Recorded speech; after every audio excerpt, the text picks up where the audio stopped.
Starships collection review. You know, it should be easy to say that now, and I still stumble over the words. But there you go.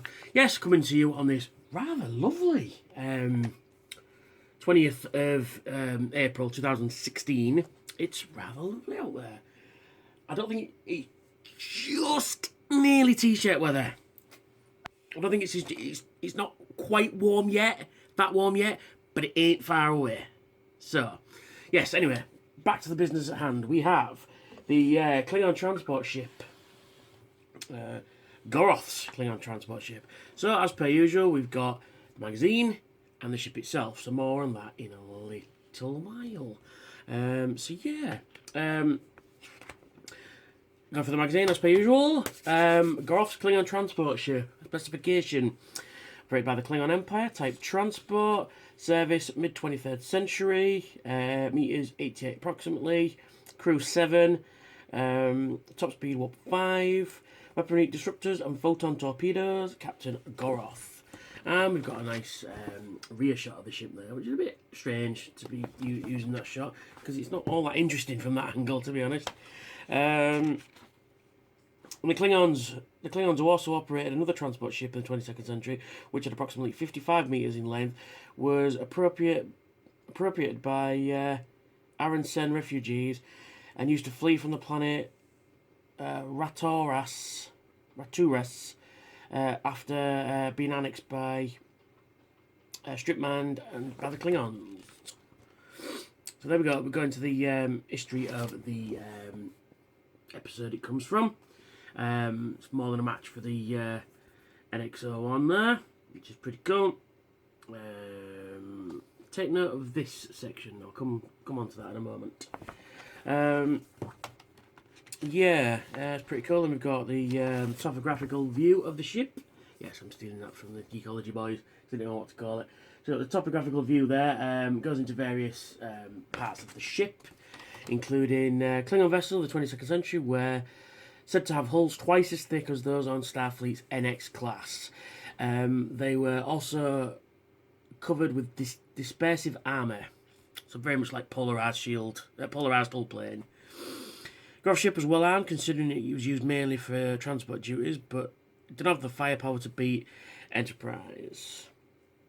Most Klingon vessels in the 22nd century were equipped with multi-spectral sensors, which, according to Ulrich Sung, a pioneering doctor of genetics, were superior to those used on the NX class. Goroth placed a bounty of 900 Darsecs on Captain Archer's head. The Darsek was a unit of Klingon currency. It was still in use in the 24th century, as Worf's son Alexander wanted 50 Darsecs so he could be mummified. So he could see the mummified head of Molar. I think that's season 7 episode. I can't remember what they call it. Bloodlines, I think, is the episode. Yes, it is. Escape pods. While exploring the wreck of the Samra, the Klingon Raptor class vessel, which we have already, T'Pol claimed that Klingon ships did not have escape pods.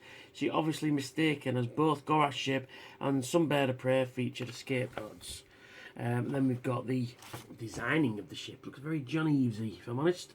John Eaves himself, yes, bang on. Really cool. I quite like the look of it. Went for a weird brown colour there, which is a bit strange, but still really cool designs. I love all this section of what it might have been, and sometimes they even go back to other designs and appropriate designs from other things, which is really cool. And then returning aliens, going into familiar aliens of the original series, such as Vulcans, Andorians, Tellarites, and Klingons as well. Fair season Worf. Odd choice for a Klingon there. Then you got Chancellor of the Klingon High Council, Kempek. And then we've got, again, it goes into, it's just a picture of Romulans, Vulcans, Sarek, and I think they're going to return the aliens over the whole of Star Trek. Like I say, these two both showed up on Next Generation as well. And you've got there's T'Pol, and there's T'Pring, and then what was that exactly? T'Pau. Aye, China in your hands, you see.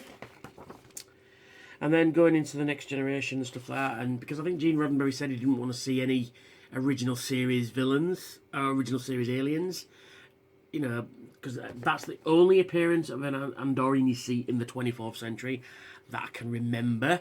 There might have been a few in the background here and there, but I can't quite remember. I'm just trying to see, trying to remember if you saw one on Deep Space Nine. I don't think you did. I know you definitely didn't see any on Voyager.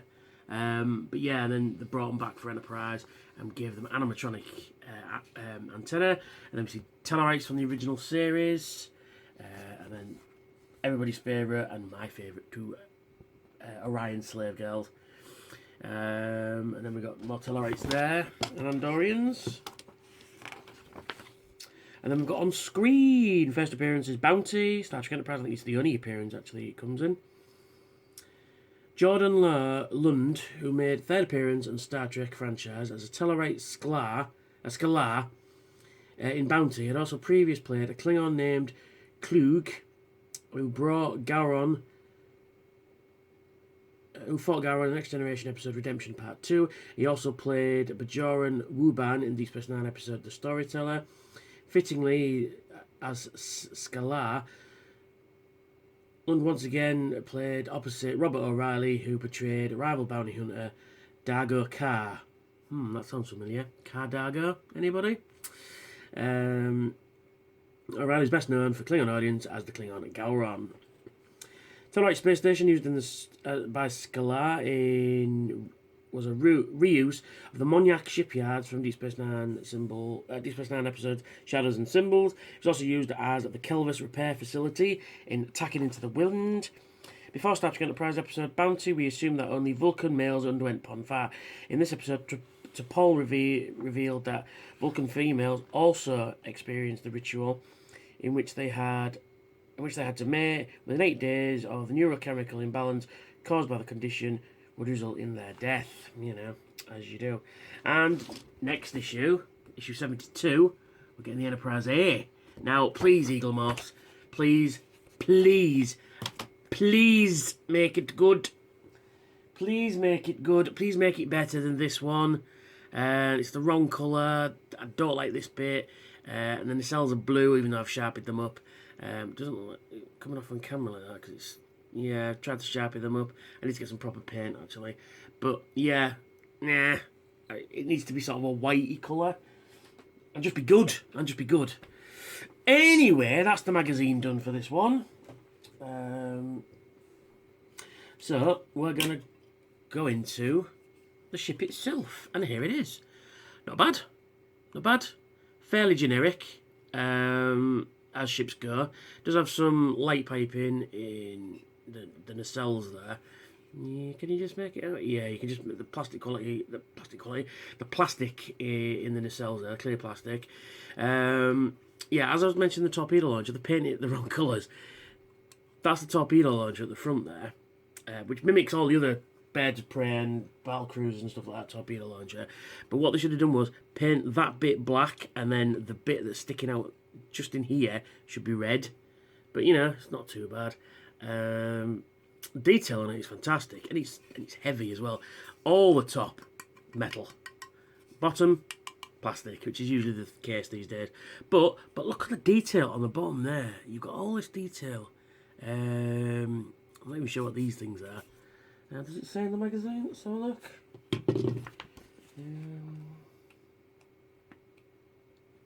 No, it doesn't. There could be landing pads, I guess. Oh no, they're the escape pod. That's right, they're the escape pod hatches. Yes, it makes sense now. Yeah, so, and then you've got all these, like, subspace manifold. You've got looks what to be disruptors on the bottom there. You've got torpedo launchers in the side there, which are not painted in, but it doesn't really matter, I guess. It'd be nice to have a little, like, scorch mark, so it's like, you know, as it's firing out, it's a bit scorched. One thing I will say on the ship is, in the magazine, I don't know if you're going to pick it up, the Klingon symbols are just sort of outlines. Whereas on this one, they've gone with a more TOS style and they've reversed it on one side. Because there's the battlecruiser. They've clearly gone with the same decals. In fact, they might be a bit smaller actually. Yeah, they're about the same size. But you can see they've gone for basically the same decals. Which is no bad thing. It does give it an extra bit of paint popping. But they've reversed it. It should be the same on each side. Now, they reversed for that. And yet, the Defiant, they just bitched out and cheaped out and give us both the same on each side. Annoying. Even though Defiant is issue number 9, and that was 2 years ago.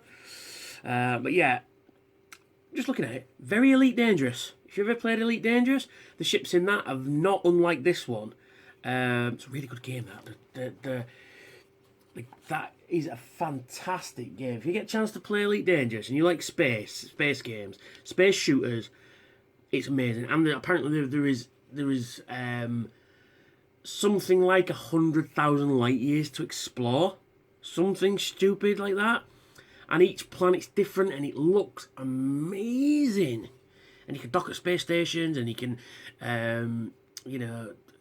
wage war. You can be part of a battle fleet or be a bounty hunter or, mercenary or that kind of thing. And it's anyway, I'm getting off topic because this does remind me of an Elite Dangerous ship.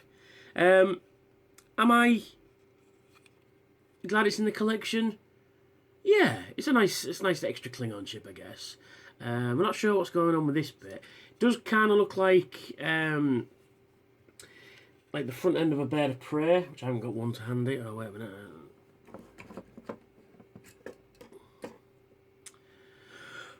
It's my corgi one. It does look like the front end. I mean, it's scaled up, obviously. If you scaled... where are we? There we go. If you scaled that up, so it could look like it would fit in there. It's almost got the right shape to it. So it can dock on the front, unload its cargo, or load its cargo, and be off on its way. It's kind of cool like that. I kind of like it. Yeah, because you can see obviously in back there, that's where I don't know where that could be the hatch. I think that's the hatch. So yeah, so it'll dock onto a ship like that, get the crew across and cargo across and stuff like that. So yeah, not too bad. Klingon fans, will you cherry pick this? You probably will because it's Klingon. It'll look nice with your Klingon fleet. That's slowly progressing. We've got 1, 2, 3, 4, 5, 6, 7, 8. Hang on, let's just check. I don't know, 1, 2, 3, 4, 7, 8, 9 Klingon ships now, which is really cool. Really cool. But anyway, yeah, so that's that. It does come with the stand as usual. It just says on the bottom, just says Klingon Transport. And then it connects to the stand thusly. And it looks really cool. Like I say, very Elite Dangerous. Very, very Elite Dangerous. But it's cool. I like it. It's a nice extra ship for the Klingons. If you're cherry picking, if you're a Klingon fan, you definitely need this. And despite its just a few minor nitpicks here and there, it's a really cool ship. I don't mind the coloured in Klingon symbols. It makes it look a bit, it pops a little bit. The colours pop out on it a bit. So yeah, should you get this? Yes, you should. I think it's a really good magazine. But yeah, it's because it's one-off ships generally don't have much to them.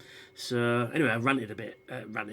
I went off topic slightly on this video. So yeah, get it, buy it, and kapla.